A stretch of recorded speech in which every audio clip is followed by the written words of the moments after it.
It states Kevin Stefanski earned NFL worst coach grade on NFLPA report cards.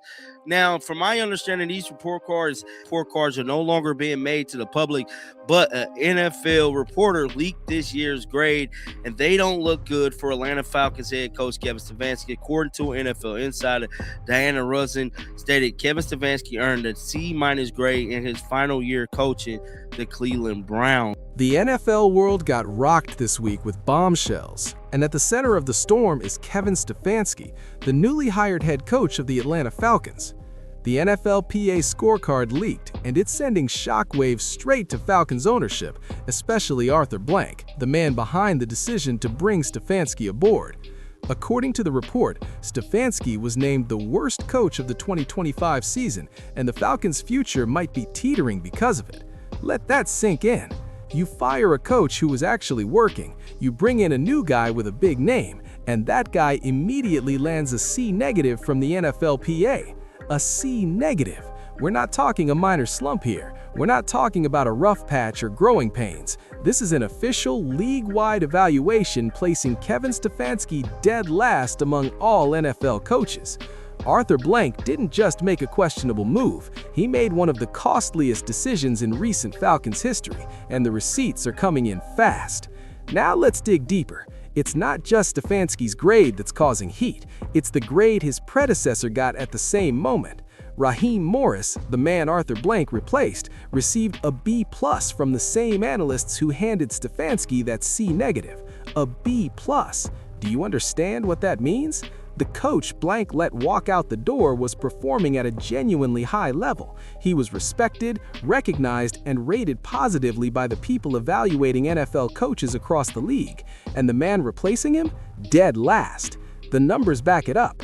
Kevin Stefanski, during his time in Cleveland last season, played 34 games with 8 wins and 26 losses. Let's do the math. A win percentage of just 23.5%. Less than a quarter of his games ended in victory. He lost more than 3 out of every 4 games he coached. This isn't a rough patch. This is a total failure in leadership, strategy, culture, and execution at every level.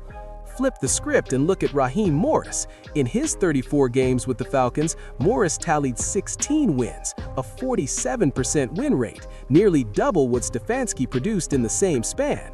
The numbers aren't close, they aren't even in the same conversation, and yet Arthur Blank saw that trajectory and thought Stefanski was the upgrade. That decision is haunting him every day. But it gets even messier. It wasn't just analysts sounding the alarm. There was one voice that predicted this disaster from the jump: Cam Newton. And when Cam Newton speaks on football culture and NFL team dynamics, people need to listen, because he's talking from lived, top-level experience. Cam came out swinging the moment the Falcons announced Stefanski, going straight for the jugular. He focused on Stefanski's Cleveland track record, especially his handling of Shedeur Sanders. Cam didn't sugarcoat it. What happened with Sanders wasn't accidental, wasn't bad luck, and wasn't about Shedeur's readiness or skill. It was deliberate. A systematic denial of opportunity based on who Sanders is, where he comes from, and what he represents. Shedeur Sanders represents authentic black culture. He represents hood culture at its purest, most unapologetic form. And Cam Newton made it clear, coaches like Stefanski can't embrace that. They can't connect with it. They can't develop players who carry that identity with pride. Looking at what went down in Cleveland, it's hard to argue otherwise. This wasn't one bad day. It wasn't one poor roster choice. It was a pattern, time and time again, affecting a young quarterback who had every right to expect development, support, and a legitimate shot to prove himself at the NFL level. The thing about Kevin Stefanski is this. No. Who has gotten better from the player's perspective that you can hang your hat on? So I coached this guy. I made his career.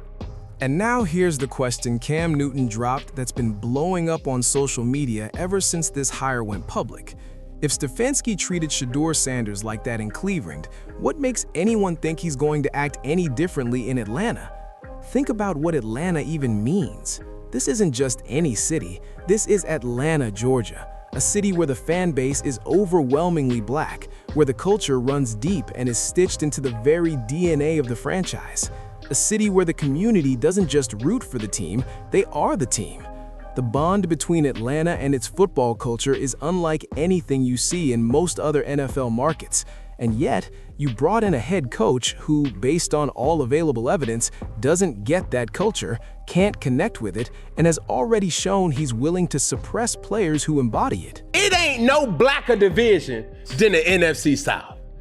I'm telling you, you got Atlanta, Carolina, and New Orleans.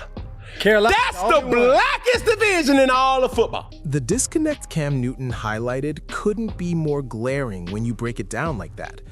You're taking a coach out of Cleveland, a market with a totally different cultural vibe, and dropping him into the heart of one of the most culturally rich and predominantly black sports markets in the country.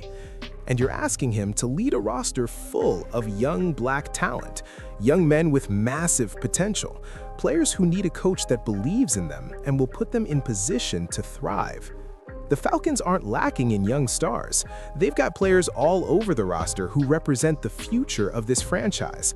But what does that future even look like when the man in charge has already shown the league exactly how he handles young black players? Players, from what we've seen, don't get better with Kevin Stefanski. And I'm looking at the personnel of the Atlanta Falcons. They're a young team. You got Michael Penix as your quarterback, Drake London as your receiver, Kyle Pitts, Bijan. Like that's a very young team. Like your team is young. It's like you're inheriting something that's already great and ready to rock and roll. Michael Penn Jr. is watching all of this go down. The young talent in that locker room is watching all of this go down. And Arthur Blank is now sitting under the weight of a decision that looks worse with every single day. The NFLPA scorecard is official. The worst coach rating is on the record. The win percentage comparison with Raheem Morris is brutal. The cultural red flags Cam Newton raised are only getting louder and more urgent as time passes. And Arthur Blank, by all accounts, is livid. Not just annoyed, livid. Because now you can connect the dots. You can trace the trajectory from the moment this hire was announced to where the Falcons are sitting today. Arthur Blank gambled. He rolled the dice on Kevin Stefanski while he already had a fully functioning, positively rated coach in his building. And right now, every single indicator is flashing the same warning. Stefanski is not the right man for this team, for this city, or for this moment. The question on everyone's mind, the one every Falcons fan is asking, is simple. What does Arthur Blank do next? Because the clock is ticking, the heat is on, and Atlanta deserves way better than what they're seeing right now. Stay locked in because this story is far from finished.